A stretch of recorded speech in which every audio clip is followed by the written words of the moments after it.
Good morning, spiritual food. Maririnig po natin sa umagang ito. Ano? Isang mapagpalang pagsama po sa amin dito po sa bahagi ng Prayer Power. Lubos po tayong nagpapasalamat sa Diyos sapagkat kinikilala po natin na ang lahat ng kanyang mga ginagawa at pagtugon sa atin ay malaking biyaya at pagpapala sa bawat isa sa atin. Kaya sa inyo pong mga kapatid namin, mga kaibigan, saan man tayong lugar o dako naroroon, anumang oras sa ating mga lugar, nananatili pong ang Diyos ay nasa lahat ng dako. Ano man ang ating mga sitwasyon at kalagayan, nalalaman po ng Panginoon ang ating mga kalagayan. At tayo nagagalak at nagpapasalamat sapagkat meron pong ganitong isinasagawang panalangin at pagtuturo kung paano po tayo tutugunin at kung paano pupunan ng Diyos ang lahat ng ating kailangan. Kaya bago po tayo manalangin ay magbubulay tayo ng kanyang salita. At ang ating pong pagbubulayan ay masusumpungan natin sa aklat ng Mateo sa kabanatang 18, talatang 19 hanggang sa 20. Muling sinasabi ko sa inyo na kung pagkasundoan ng dalawa sa inyo sa lupa, ang nauukol sa anumang bagay na kanilang hihingin ay gagawin sa kanila ng aking Ama na nasa langit. Sapagkat kung saan nagkakatipon ang 2 o 3 sa aking pangalan, ay naroroon ako sa gitna nila. Kaya ang ating pagbubulayan ang pagkakaisa na ginagawa natin sa pamamagitan ng panalangin. Gaya ng binasa natin na kung ano pala ang ating mapagkakasunduan dito sa lupa ay pinagpapasyahan ng ating Diyos sa langit. At salamat sa Diyos sapagkat alam po natin na sa mga oras pong ito, maraming mga Ang nagsasalita po si Pastor Loreto Cabantog ng PMCC Fort Watch. Habang kumakain ng tinapay, mayroong spiritual food. Gaya ng sabi sa Mateo 4:4, sabi ni Jesus, hindi lang nabubuhay ang tao sa pagkain araw-araw, kundi mabuhay ka sa salita ng Diyos sa araw-araw. At the same time, kumakain na po ako ng tinapay, pagkain, nakikinig pa ako ng spiritual food. Amen. In Christ alone. Patuloy na ang pagkikinig kay Pastor Loreto Cabantog. magitan at tumatawag sa Diyos na sumasama sa atin dito po sa bahagi ng Prayer Power.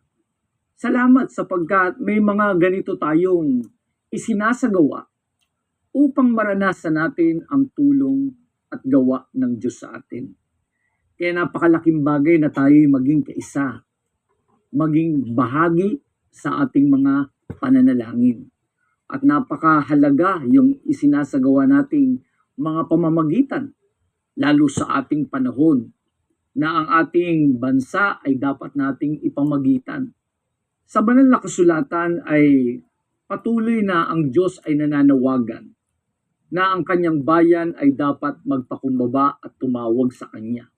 Tingnan po natin sa sulat sa 2 Kronika, ang kabanata po'y 7, ang talatay 14. Kung ang aking bayan na tinatawag sa pamamagitan ng aking pangalan ay magpakumbaba at dumalangin at hanapin ang aking muka at talikuran ang kanilang masamang lakad, aking nang didinggin sa langit at ipatatawad ko ang kanilang kasalanan at pagagalingin ko ang kanilang lupain. Napakaliwanag na kung ang bayan pala na tinatawag sa pangalan ng Panginoon ay magpakumbaba, dumalangin at hanapin ang kanyang muka, at talikuran ang lahat ng kasamaang lakad. Anong sabi? Aking didinggin sa langit at ipapatawad kong lahat ang kanilang kasalanan, pagagalingin ko ang kanilang lupain. Napakaganda ang pangako ng Diyos sa mga taong nananalangin sa Kanya. At napakahalaga ngayon na tayo'y manalangin. Kailangan nating ipanalangin ang ating bansa, lalong-lalo na sa darating na eleksyon. Sana ang ilagay ng Diyos na maging leader sa atin ay may takot sa Kanya at mangibabaw ang salita ng Diyos, sapagkat ang salita ng Diyos ay ilaw sa ating mga puso, sa ating mga landas na nilalakaran. Pag ang salita ng Diyos ay maghari, anong sabi? Pagagalingin ang ating mga lupain. Lahat na Kita niyo po, maging ang mga pastor po, nakikita nilang nangyayari sa ating bansa. Talamak na po ang korupsyon. Wala. Si Bongbong, para siyang puppet ni Duterte. Tinatawag na siya ng bangag, hindi nga umaaksyon. Yung anak niya na nagwaldas ng pera, pinapapatay niya. Si Bongbong, si Lisa, si Romualdez. Hindi man lang umaaksyon. Kaya alam niyo po, ang nakakatakot yung mga reliyon na naturingan silang makadiyos daw sila, pero ang Diyos pala nila si Satanas. Kaya pinapanigan nila yung magnanakaw. Yung Iglesia ni Cristo, di ba? Nagrally-lari pa sila. Anong rally nila? Huwag impeach si Sara. O dahil kaya ni si Sara kasi nga ninanakaw yung pera ng taong bayan. Walang paliwanag kung saan niya dinala yung pera. Oh, sa Diyos ba yan? Sa demonyo yan. Iglesia ni Cristo, yung tatag ni Felix Manalo. Na si Jesus tao, hindi Diyos. Si patay na Felix, angel. Antikristo yan, layasan nyo yan. Para rally pa sila. Kinakampihan yung magnanakaw. Oh, kung matino kang tao, sino kakampihan mo? Yung magnanakaw o hindi? Si Satanas o ang Diyos? Pag magnanakaw ka, Satanas ka. So, yung Iglesia ni Cristo, dahil pumapanig kay Sara, sa demonyo sila. Sa Diablo. O, kita nyo po, sabi ni Pastor Loreto, sa eleksyon, tawang bumoboto. Gamitin nyo naman yung utak nyo sa tama't mali. Ang problema, uto-uto kayo. Itong boto. Bakit? Wala ka bang isip? Oh. Kasi ang Iglesia ni Cristo, yung, sabi nila, yung one vote sila. Kalayaan mo ang bumoto, kaibigan. Karapatan mo yan. Huwag kang magpahuto. Patuloy. Pastor Lori. bagay pasasaganain. At yan ang gusto ng Diyos sa atin, na kahit ang ating mga leader sa ating bansa, dapat ipinapanalangin natin. Sa unang Timoteo, sa kabanatang 2, talatang 1 hanggang 4, ganito ang sabi, una-una nga sa lahat ng mga bagay, ay iniaaral ko na manaing, manalangin, mamagitan, at magpasalamat patungkol sa lahat ng mga tao, ang mga hari at ang lahat na nasa mataas na kalagayan, upang tayo mga buhay na tahimik at payapa sa buong kabanalan at kahusayan. Ito'y mabuti at nakalulugod sa paningin ng Diyos na ating tagapagligtas, na siyang may ibig na ang lahat ng mga tao'y mga ligtas at mga kaalam ng katotohanan. Yan po ang ibig ng Diyos na mangyari sa ating bansa. Na yan palang mga taong namamagitan, dumadaing, nananalangin. Pati ang mga matataas na tao, maging ang mga namumuna sa atin, ay dapat ipinapanalangin po natin upang tayo mga buhay na tahimik at payapa. Alam natin na kapag ang bansa ay magulo, wala tayong kapayapaan. Dahil ang sabi ng kasulatan, pag hindi sila magkakaisa, babagsak, maghihirap tayo. sapagkat sa banal na kasulatan, ang kahariang nagkakabahabahagi ay babagsak. Kailangan ng mga leader natin, magkaisa sila sa ating gobyerno, sa ating bansa. Dahil kapag sila ay nagkagulo, damay-damay tayo. Pero salamat, sa isinasagawa pala nating panalangin, pwedeng baguhin ng Diyos. Dahil ang panalangin ang magbabago ng sistema. Ang panalangin ang magbabago ng kaguluhan. Sapagkat ang mga taong nananalangin, ang mga taong namamagitan sa Diyos, ay dinidinig ng Panginoon. Purihin ang pangalan ng Panginoon. Kaya maliwanag na kapag pala tayo'y mananalangin at lalapit sa Kanya, makikita natin ang mga gawang kagilagilalas ng Diyos. Amen. Tingnan natin sa aklat ng mga awit. Sa kabanatang 75, ang talatay 1. Kami ay nagpapasalamat sa iyo, O Diyos. Kami ay nagpapasalamat sapagkat ang iyong pangalan ay malapit. Isinasaysay ng mga tao ang iyong kagilagilalas na gawa. Kaya tayo magpapasalamat sa Diyos kapag ang mga inilagay na leader sa atin ay tapat, may takot sa Diyos, nangingibabaw ang salita ng Diyos, magkakaroon tayo ng kapayapaang lahat. At uunlad tayo. Kaya sana, huwag nating tigilan ang mga panalangin para sa ating bansa. Patuloy nating ipanalangin ang ating mga leader sa ating bansa. Lalong-lalo na. Alam niyo po, yan, batas ng Diyos yan, ipanalangin, Pinagpipray naman po talaga ang mga leader. Mula sa presidente hanggang sa barangay level, Pero itong ating mga leader, limbawa, presidente, yung nakaraan na administrasyon, o nung ginawa niya, puro nakaw po eh. At meron bang Diyos yan? Minura pa nga ang Diyos eh. Si Duterte, yung matandang Duterte ng Davao, nasa gandikit ni Manyak Kibuloy. O ano sabi niya sa Diyos? Stupid God. Sabi niya, kaya niya tinawag na stupido ang Diyos. Nilikha niya raw ang mga tao. Bakit pinababayaan niya maging masama ang tao? Kaya sabi niya, stupido ang Diyos na ito, kanya. Yan ba? Naturingan nag-aral, presidente, pero saan ginagamit ang kanyang tungkulin? Sa nakawan. Parmali. PhilHealth. Ano pa? Droga. Kunwari, pumapatay ng droga, pero sila pala yung pumasok yung mga droga sa Pilipinas. Meron po ang nangyari? Galing ng China yung droga.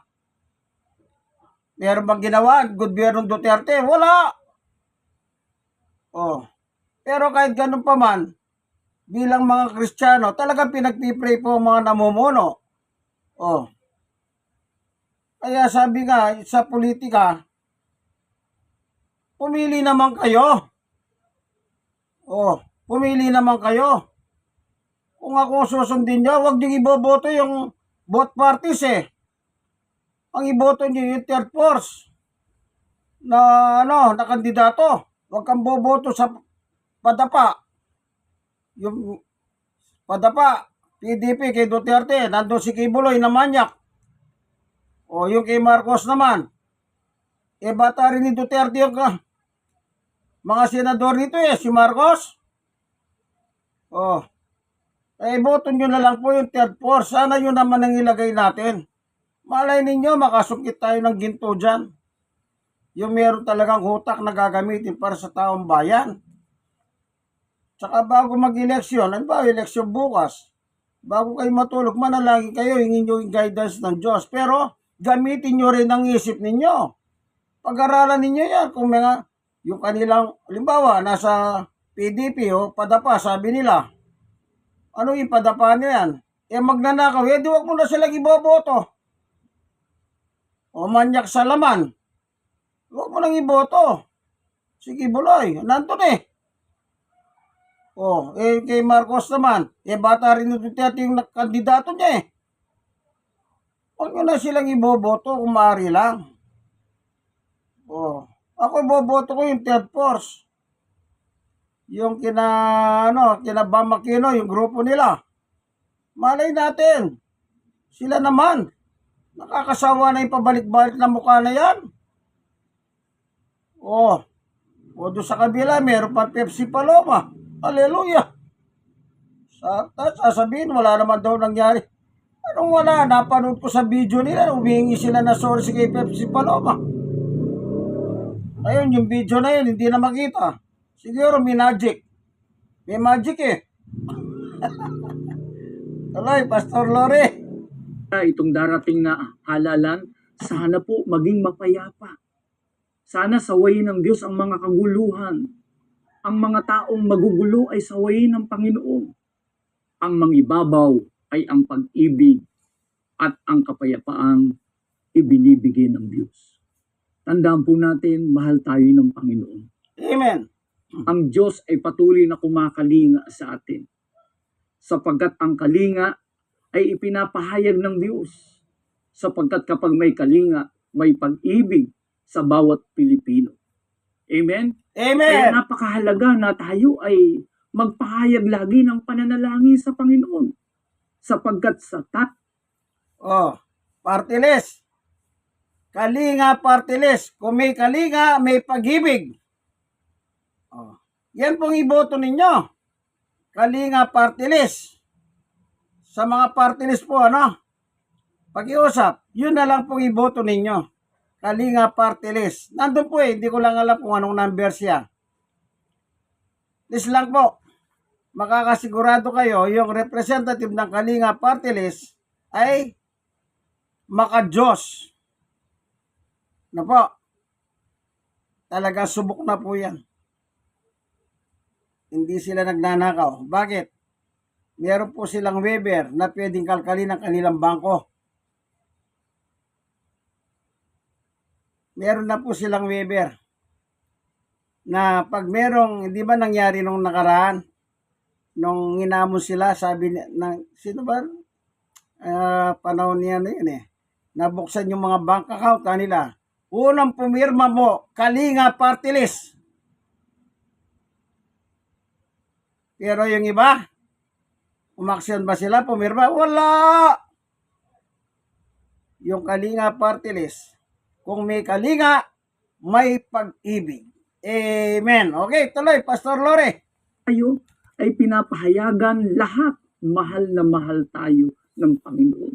Gusto ng Diyos ang sambayan ng Pilipino ay maghari ang kapayapaan, maghari ang pagmamahalan. Mangyayari lang po ito kapag tayo nagkaisa sa pananalangin, sa pagbubulay ng kanyang salita, at pagtanggap ng kanyang salita. Maraming salamat sapagkat gaya ni David na nagpapatotoo, kami nagpapasalamat sa iyo, O Diyos. Kami nagpapasalamat sapagkat ang iyong pangalan ay malapit. Kaya dito po sa bahagi ng prayer power, inilalapit tayo sa malaking magagawa ng Diyos sa atin. Walang imposible sa Kanya. Lahat ay kayang gawin ng Panginoon. Maraming mga patotoo sa kasulatan. Nang sila'y nagpipilit na sila'y basbasan ng Panginoon, pagpalain ng Panginoon, ginawa ng Panginoon yan.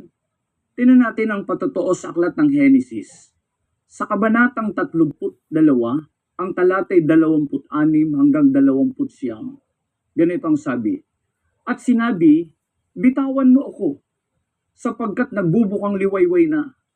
At kanyang sinabi, hindi kita bibitawan hanggat hindi mo ako mabasbasan. At sinabi niya sa kanya, ano ang pangalan mo? At kanyang sinabi, Jacob. At sinabi niya, hindi na tatawaging Jacob ang iyong pangalan, kundi Israel, sapagkat ikaw ay nakipagpunyagi sa Diyos at sa mga tao, at ikaw ay nanaig. At siya'y tinanong ni Jacob, at sinabi, ipinamamali ko sa iyong sabihin mo sa akin ang iyong pangalan. At kanyang sinabi, bakit nagtatanong ka ng aking pangalan? At siya'y binasbasan doon. Napakaliwanag na kapag pala tayo nananalangin na may pagpipilit na ang Diyos talaga ang gagawang makapangyarihan sa atin. Amen. Yung mga hindi magagandang pangyayari, binibigyan ng Diyos na magandang pangyayari. Kaya ang panalangin natin ay may mabuting resulta. Ang konklusyon ng ating mga pananalangin ay ang mabungang pagkilos ng Diyos sa atin. Amen. Dahil ang Diyos ay patuloy na gumagabay sa mga taong nananalangin sa Kanya. At kapag tayo nananalangin sa Kanya, ang pagdinig ng Diyos ay darating sa atin. Kaya pwedeng pagpalain ng ating bansa dahil sa mga panalangin nating ginagawa. Tingnan po natin ang sabi sa aklat ng mga awit sa 133 talatang 1 hanggang 3. Ganito ang sabi, masdan ninyo na pagkabuti at pagkaligaya sa mga magkakapatid na magsitahang magkakasama sa pagkakaisa, parang mahalagang langis sa ulo na tumutulo sa balbas, sa makatwid bagay sa balbas ni Aaron na tumutulo sa laylayan ng kanyang mga suot, gaya ng hamog sa Hermon na tumutulo sa mga bundok ng Sion, sapagkat doon pinararating ng Panginoon ang pagpapala, sa makatwid bagay ang buhay na magpakailan paman. Napakaganda na kapag tayo pala ay maging kaisa sa mga pananalangin. Diyan pala ipinararating ng Diyos ang pagpapala. Amen. Amen. Na ang pagpapala ng Diyos ay napakarami. Amen. Hindi lang material na bagay ang pagpapala ng Diyos. Maging sa mga espiritual, maging sa pisikal, ang Diyos po ay nagpapala. Kaya sa mga oras pong ito, kung ibig nating maranasan ang pagkilos at paggawa ng Diyos sa atin, kung tayo po'y makikiisa sa panalangin, ang Diyos ay gagawang makapangyarihan. Bakit? Sabi nga ng kasulatan, sa pamamagitan ng ating mga panalangin, ang Diyos ay nagsasagawa ng mga kamanghamanghang gawa. Dito natin nakikita ang pagmamahal ng Diyos sa atin. Amen. Amen. Dito natin makikita ang pagmamalasakit ng Diyos sa atin. Amen. Dahil ang Diyos ay patuloy na nagmamalasakit at nagpapahayag ng kanyang dakilang pagmamahal sa atin. Amen. Kaya kung iisipin natin, may mga taong nawawalan ng pag-asa. May mga taong sagad-sagad sa kabiguan na halos gusto nilang wakasan dahil walang makatutulong sa kanila. Pero ang Diyos ay patuloy na naghahatid ng tulong sa atin para tayo makaranas ng kanyang dakilang pagkilos. Sana po maranasan natin ang pagkilos ng Diyos sa ating mga buhay. At yan ay mararanasan natin sa pamamagitan ng pagtanggap natin ng kanyang salita. Sapagkat ang kanyang salita ay ipinadadala sa atin para tayo makaranas ng kagalingan at kaligtasan. Tempo natin sa aklat ng mga awit sa 107, ang talata po ay 11 hanggang sa 20. Nang magkagayon nagsidaing sila sa Panginoon sa kanilang kabagabagan at iniligtas niya sila sa kanilang kahirapan. Sinugo niya ang kanyang salita at pinagaling sila at iniligtas sila sa kanilang mga ikapapahama. Ang ipinadadala po pala ng Diyos na tulong sa atin ay ang kanyang salita. Amen. Na ang kanyang salita ay ilaw at liwanag. Kaya tayo nagpapasalamat sapagkat ang mga sinugo ng Diyos ay naghahanap ng mga tunay na bata tayo makaranas ang dakilang pag-ibig ng Diyos para natin. Amen. Kaya sabi nga natin, ang Diyos talaga mapagkalinga. Amen. Amen. Amen. Dahil ang Diyos nagpapahayag ng kanyang pag-ibig. Amen. Napakaliwanag naman talaga na ang kalinga ng Diyos ay laging nasa atin. Tignan mo, mahal na mahal tayo ng Panginoon. Amen. Dahil pag may kalinga, may pag-ibig sa lahat ng mga tao sa ibabaw ng lupang ito. Kaya Inulit ko Iboto niyo po sa party list. Kalinga party list. Kung may kalinga, may pag-ibig. Yan pong kalinga party list ang inamon sila na magbukasan ng bank account unang pumirma po ang Kalinga Party List. Sabi niya, ako na munang pipirma. Wala sila nakita. Pero yung iba, walang pirmahan. Kaya ganito ko kadikit ko yan Ayan. Inulit na naman po, Kung may kalinga, may pag-ibig. Kalinga Party List. Dito pong midterm election sa May 12 election. Sana po iboto nyo po. Makakatiyak kayo, may takot sa Diyos ang namumuno dito. Isa po ay isang teacher, guro. Ayan. Tuloy, Pastor Lori. Tanggapin lagi natin ang pagpapasya na sa tuwing may nananalangin, may namamagitan, sama po tayong manalangin at mararanasan natin ang tulong at gawa ng Diyos para sa atin. Amen. Kaya sa mga oras pong ito, kaibigan, mga kapatid ko, magalak po tayo sa Diyos. Praise God. Ang Diyos kailanman ay hindi nagpapabaya. Amen. Ang Diyos po ay laging nariyan. Hindi po malayo ang Diyos. Lalong-lalo na tayo nakakaranas ng mga matitinding pagsubok. Yung halos parang patong-patong na. Yung mga pasakit na halos hindi na tayo makangiti, hindi na tayo halos makahulagpos. Pero salamat, may Diyos palang handang tumulong sa atin. Iyakan natin ang ating mga suliranin. Ang Diyos pag nakikita tayong umiiyak, dumadaing, nababagbag ang puso ng Panginoon. Na ang Diyos ay nakikilos, sapagkat ang Diyos ay mahabagin. Ang Diyos ay sagana sa kagandahang loob. Ayaw ng Diyos na tayo mabigo, ayaw ng Diyos na tayo madapa sa iba't ibang sakit at kalumbayan. Ang Diyos ay nagtatayo. Sabi nga ng kasulatan sa mga taong mapaglingkod, ikaw nga anak ko, magpakalakas ka sa biyayang na kay Kristo Jesus. Tinampo natin sa 2 Timoteo, sa kabanatang 2, ang talata po ay 1. Ikaw nga anak ko, magpakalakas ka sa biyayang na kay Kristo Jesus. Amen. Kaya ang mga taong nananalangin, nakakaranas ng kalakasan. Amen. Kaya kung tayo po'y makikisa sa panalangin, makikibahagi tayo sa panalangin, anuman ang ating mapagkasunduan sa lupa, pinagpapasyahan ng ating amang nasa langit. Kaibigan, kapatid, sama-sama po tayong manalangin. Lalong-lalo po, ipanalangin natin ang ating bansa. Sana sa darating na eleksyon, sa halalan, maging mapayapa. Doon po makapagpapasalamat po tayo. At higit sa lahat, yung mga iluluklok ng Diyos ay maging karapat-dapat na may pagmamahal sa kapwa, may pag-ibig sa salita ng Diyos, at higit sa lahat, may pagmamalasakit sa ating bansa. At yan ay mangyayari sa pamamagitan ng ating pakikiisa sa mga pananalangin. Tayo po'y manalangin. Ama naming Diyos na makapangyarihan sa lahat.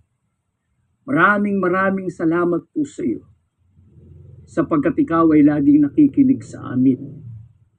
Tulungan mo po na ang iyong pagkilos, ang iyong kapangyarihan ay mahayag sa aming mga isinasagawang panalangin, lalong-lalo na sa aming mga bansa. Lalong-lalo na sa mga leader namin na mamahala sa aming bayan. Tulungan mo po na sila'y magkaisa. Lagi mong ilagay sa aming kalagitnaan ang liwanag ng iyong mga salita at pagkilos. Kaya tulungan mo, Ama naming Diyos, na aming idinudulog ang bawat isa na laging ligtas, laging malakas, at laging nagagalak sa pakikipag-ugnay sa iyo. Pagpalain mo ngayon ang aming mga kaisa sa panalangin at ang aming mga panalangin ay patuloy mong basbasan sapagkat dito mo ipinadadala ang iyong pagpapala. Amen. Maraming salamat po sa pangalan ni Jesus. Amen. Amen.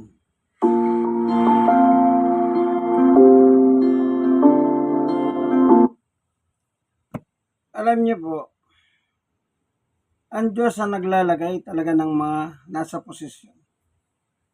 Pero tayo po ang ginagamit ng Diyos sa pamamagitan ng eleksyon.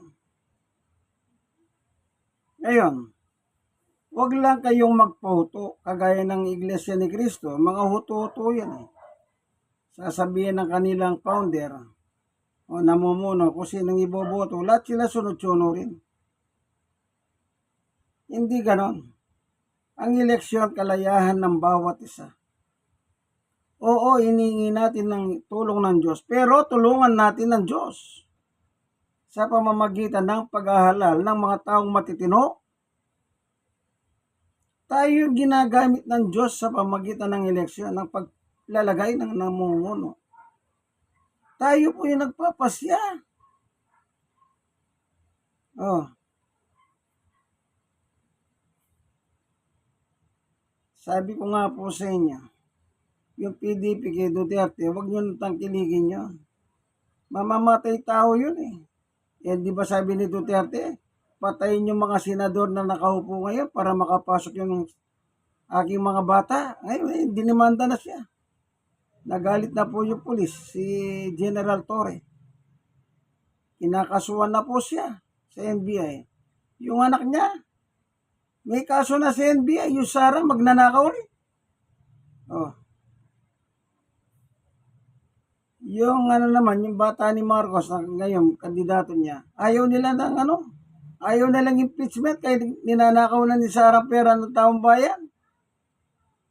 Ako gusto ko impeachment para malaman ko saan nilagay yung pera natin eh.